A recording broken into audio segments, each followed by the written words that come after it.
Okay, so one story from Stephanie Grisham's new book, I'll take your questions now, is Trump opted not to receive anesthesia, general anesthesia or deep sedation for his colonoscopy in 2019 because he didn't want to temporarily give presidential power to Mike Pence. Okay, that's story number one. The second story told by Stephanie Grisham, which we're going to look at now, is, I believe, far more disturbing because it again is more of another data point in this smittenness. I don't know if that's a word, in Trump being smitten with authoritarians like Vladimir Putin. Stephanie Grisham writes in her new book that Donald Trump told Putin privately, I'm going to have to act a little tougher to you in public for the cameras. Okay? Salon's John Skolnick wrote about this yesterday. Donald Trump reportedly assured Vladimir Putin that he had to act, quote, a little tougher next to the Russian president, quote, for the cameras, according to a forthcoming book by Trump's White House press secretary. The book, I'll take your questions now, by Stephanie Grisham, details a host of never-before-seen insights into Trump's relationship with Putin, brings to light a number of more bizarre personal requests, his terrifying temper, and strains in his relationship with the former First Lady, Melania Trump. According to the New York Times, the former president went out of his way to please Putin, telling the Russian leader during the 2019 Osaka summit, the G20, that he would put on a display of machismo, but just for show. Trump reportedly told Putin, with all the talk of sanctions against Russia for interfering in the 2016 election and for various human rights abuses, I'm going to act a little tougher with you for a few minutes, but it's for the cameras. And after they leave, we'll talk. You understand. In another instance, Grisham also claims Trump joked with Putin about, quote, getting rid of journalists who produce, quote, fake news, telling him, you don't have this problem in Russia. Wow. The Washington Post got a copy of the book.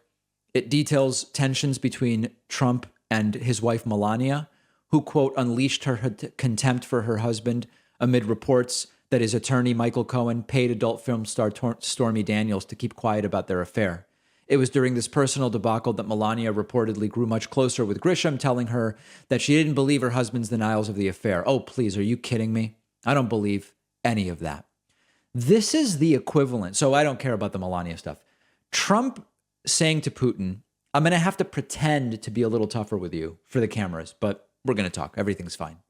This is the equivalent of bombing Syria, quote, bombing Syria, but telling Putin ahead of time and bombing an empty runway, which was back up and running within hours. Now, I was not for the escalation of tensions with Syria. I don't mention that anecdote because I'm saying Trump should have really crushed Syria. That's not what I'm saying.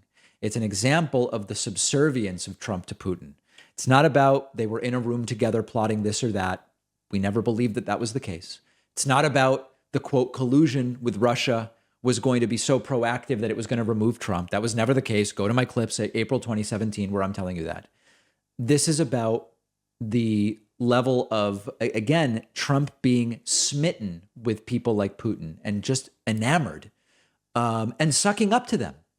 The other funny little detail is that if this is true, if Trump did tell Putin, I'm going to have to act tougher in front of the cameras, I'm going to have to, but don't worry, it's not going to be real.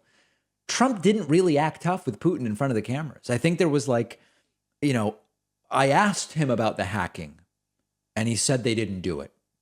That's acting tough? What are you even talking about? Like, if that was Trump acting tougher with the cameras on, imagine the level of suck-up brown-nosing that was taking place behind the scenes.